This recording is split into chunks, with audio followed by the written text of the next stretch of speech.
আল্লাহ পাক অবাক হয়ে যান সেই যুবককে দেখে যার প্রবৃত্তির তাড়না নাই, সে আল্লাহর দ্বীনের পথে ছুটছে।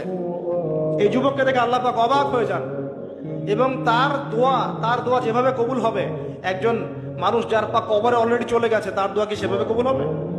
দুজনের ইবাদত সমান। এই বয়সে আপনি অনেক কিছু করতে পারেন।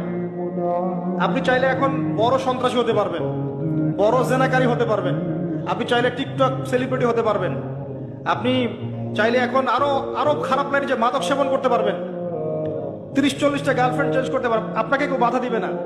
আপনি চাইলে 1-2 হাজার টাকা দিয়ে জেনা করতে পারবেন, উন্মুক্ত সব আপনার জন্য। ইভেন এখন আপনি চাইলে মদও খেতে পারবেন, লাইসেন্স দিয়ে আছে, আপনি করতে পারবেন।